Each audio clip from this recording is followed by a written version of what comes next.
Então vamos ver o profeta Muhammad sallallahu alaihi wasallam, em poucas palavras, ele externou.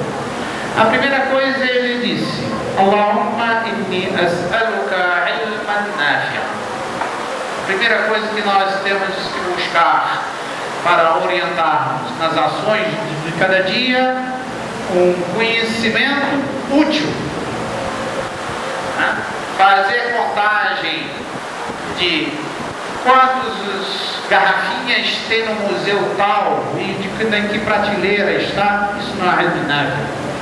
Isso como é classificado até quando alguém visita a internet pelo conhecimento inútil, inutilidades. Aí eles colocam lá.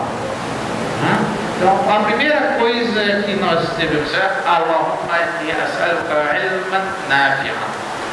Conhecimento que seja útil, o conhecimento da revelação, o conhecimento da boa performance da atividade que cada um vai fazer, porque Allah subhanahu wa ta'ala gosta de duas qualidades no trabalho: o trabalho que seja pouco, mas duradouro. Esse entusiasmo, o ímpeto repentino não é uma boa coisa. E outra coisa, ele gosta de ser, como diz o hadith, Allah yuhibbu iza amila ahadukum amalan an yutqina. Que Deus ama que se alguém dentre vós fizer algum trabalho, que ele o faça bem feito. Então, quando diz assim, eu sou profissional, esse profissional já se falava a respeito disso há muito tempo. Embora os profissionais só sabem fazer o negócio tecnicamente feito. E sabemos que o trabalho bem feito implica no princípio bem feito, na vontade bem feita, porque os atos são julgados junto ao Allah subhanahu wa ta'ala pelas intenções, pelo carinho que fazemos no trabalho, que provavelmente aquela palavra profissional não existe, mas em que ou seja, fazer bem feito, implica em que você o faça para Allah subhanahu wa ta'ala. Então, adquirir o conhecimento para um ato bem feito é indispensável, tem que estar no plano de cada um dos primeiros segundos do dia. É Allah ilman nafi'a wa rizqan wasi'a, e uma concessão de bens, conceder de Deus a sua providência que seja vasta. Veja bem, vasta, não é muito, nem pouca, nem alta, nem pequena, vasta, que a vastidão é uma sensação que o indivíduo tem. Muitos ganham muito pouco, no entanto, a temência deu a ele, ao Allah subhanahu wa ta'ala, faz que ele não desperdice o seu dinheiro, não cometa atitudes indevidas, tenha distrações indevidas. Enfim, o pouco que ele ganha será vasto para ele. E muitos ganham milhões, mas caem no caminho do erro. Daqui a pouco tem que reparar o erro, aí tem que gastar mais ainda, e aí aquilo muito que está recebendo é insuficiente. Então, o muslim ele tem que pensar no rizq wasi', naquilo que ele recebe, que seja vasto para ele. Da mesma forma que o profeta Muhammad sallallahu alaihi wasallam considerou um dos motivos da felicidade, e alargue para mim na minha residência. Não é morar numa lata de sardinha, num apertamento, não é isso.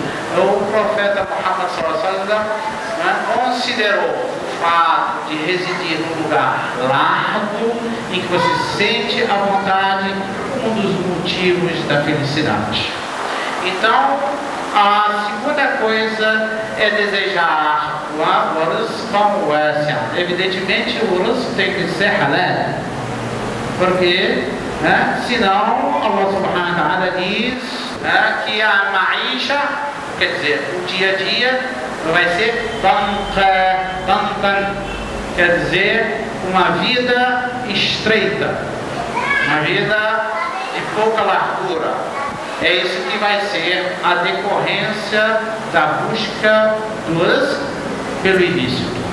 E aqui eu quero falar uma coisa, que o rizq, na crença do muçulmano, ou seja, aquilo que vai vir de você de benefícios, resultados da sua atividade, ele sabe do seu interesse. O rizq sabe o seu interesse. Você não precisa se dar o trabalho de ir atrás dele para buscá-lo, porque ele vai vir a você. O rizq é tudo que se dá, aquilo que recebe, tudo que vem ao ser humano, seja ele lícito ou ilícito, chama rizq. O que é lícito dentro do rizq chama-se tayyibat, das boas coisas. Então, do rizq nós devemos sermos insistentes em termos at-tayyibat, o que é bom, para Allah fazer disso um benefício. Aqui, ao falar tudo isso, eu me lembro de uma historinha a respeito do interesse do rizq. Dizem que um certo habitante de Medina, que era um homem temente, ele tinha uma poesia que eu não me lembro qual, em que ele falava que o rizq vinha sabia o caminho do seu dono. Então, consequentemente, você não tem que ir atrás dele no sentido de procurá-lo no ilícito.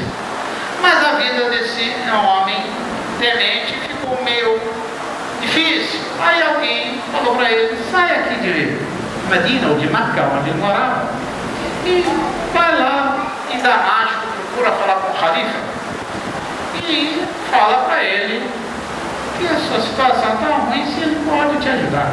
Aí vem, levou a cáfila, fez a viagem até Damasco, pediu para ser anunciado ao Khalifa. O cara falou: é o fulano e tal? Pois não, eu já ouvi as poesias dele e tudo mais, pode entrar. Aí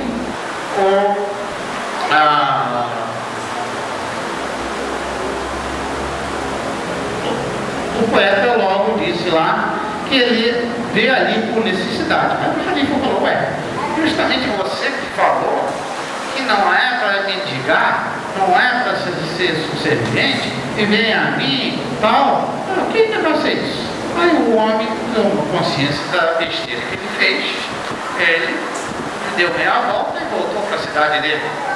Nem terminou a frase. Mas o Khalifa falou: poxa, um homem para voltar atrás dos seus ditos, deve ter passado dificuldade. Vem cá, ô criado, mas leva esse negócio para fulano de tal, para ajudar na sua dificuldade. Aí o auxiliar do Khalifa foi até a estação lá onde estavam os camelos, não achou.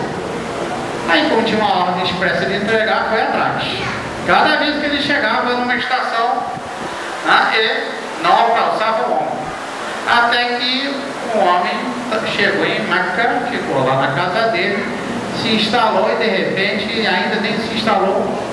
Então, bateu lá o emissário e o emissário falou: olha, eu vim aqui para te dar isso aqui para o Khalifa. Você falou, ele se arrependeu de você sair às pressas, ele acha que você tratou mal, então leva isso aqui. Aí ele completou um poema, que não sei exatamente o texto, mas o que significa é o seguinte: exatamente, que eu não me empenhei no negócio, que ele me esperou eu chegar em casa para o chegar até